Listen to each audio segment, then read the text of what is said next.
Hello, welcome to day 9 of Color Month 2024. Today I'm using 2 new stamp sets from the latest SSS stamp release. This first stamp set is called Pretty Petals, and it has tons of little images to do both the inside of the flowers and also the outside, like the outlines. So I'll be kind of building them up according to the building guidelines that are on the packaging. And then I've also got the Airy Greetings stamp set. I'm going to be using both of these. These are stamp sets that I designed for SSS Stamp, and I've been wanting to create a card like this. So I looked through my color cube, volume 2, and I picked out this color combo, number 401. There are kind of like more autumn colors on this card, but I was just really taken with the color combos. I'm really jiving with purples and oranges right now. I'm not sure why, don't ask. But these are the ink colors that I chose. I've got 3 from Hero Arts and 3 from SSS Stamp. Those were the closest that I had in my stash. So I'm going to take 3 of the colors and create an ink blended background to do all my stamping on top of. I'm starting out with Hero Arts Amethyst. It's a really nice purple, and I'm just blending that in from what will be the top of the card. This is a 5x7 card, by the way. After I had Amethyst on there, I came in with Raspberry Jam, which is one of my most favorite ink colors from Hero Arts, going back like 20 years or nearly 20 years. I think the first time I used it was maybe in 2006. It's such a good color. And then I followed up with Terracotta from SSS Stamp. And then I kind of went back and forth between the other colors, just trying to blend it a little bit better. I went back to Raspberry Jam, back to Amethyst, and then ended with kind of a more intense application of Amethyst near the top. So I'm going to be stamping all of my flowers on top of this My Sweet Petunia sticky mat. It's going to hold the paper inside my Misty stamp positioning tool, but allow me to have the stamps going off the edge. So I'm first going to stamp all of the outline flower images. And when I started stamping these, I was just going for it. And this third stamp I applied and stamped it. And I thought, wait a minute, I don't have a stem in the stamp set that's going to kind of fit with that.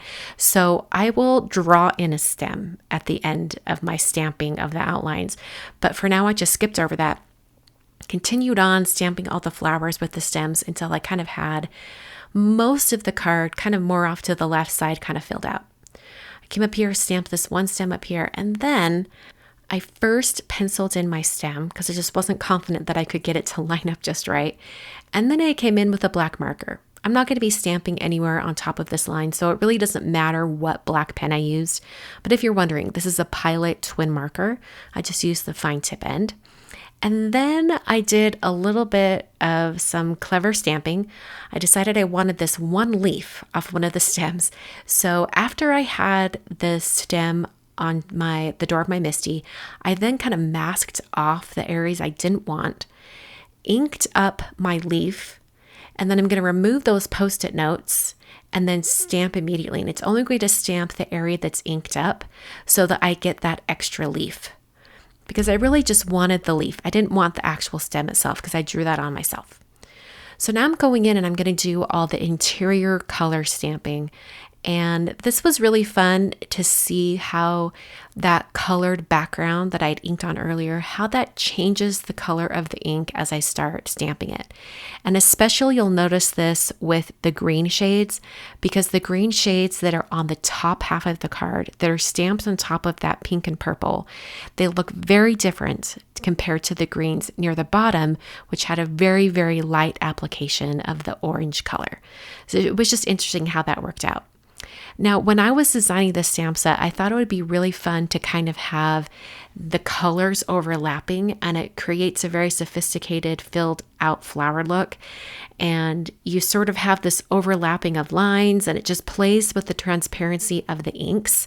So this is one of those stamp sets that could go 5 million different directions, depending on how you want to stamp your flowers, or even not stamp the flowers. You could color in the flowers with watercolor paints or markers or whatever you'd like. But for this design on this card, I really wanted to play up the fact that you could have the colors overlap and it creates new colors. So not only do I have that overlapping color on the flowers, but also the flowers on top of the background. So there's a lot of different colors happening on this card. And I would not have picked out this color combo on my own. I probably would have gone to some more standby colors that I use a lot because I kind of know how they're going to behave. But I just found it fascinating to see what colors came about using this color combo from the Sarah Renee Clark Color Cube. Amazing. Love it.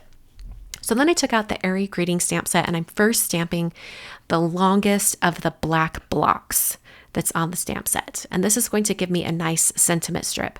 So I'm first stamping these and I'm using some SSS Stamp Intense Black, which is not the most intense black because I need to re-ink mine, but I double stamped it and it worked out. And I hit that with my heat tool just so it would dry quicker. And then I stamped on the greeting that says "You're special to me." And I prepped my area with an anti-static powder tool and then stamped my greeting in white pigment ink. I'm going to have some white embossing powder on top, and I've been using white pigment ink as of late for white heat embossed greetings, and it has just worked really well, so I'm sticking with it. I'm applying that alabaster embossing powder from Brutus Monroe and then using a heat tool to melt that powder until it's smooth. I then used a microfiber towel just to wipe off any of that extra anti-static powder. And then I used the coordinating dies that go with the stamp set.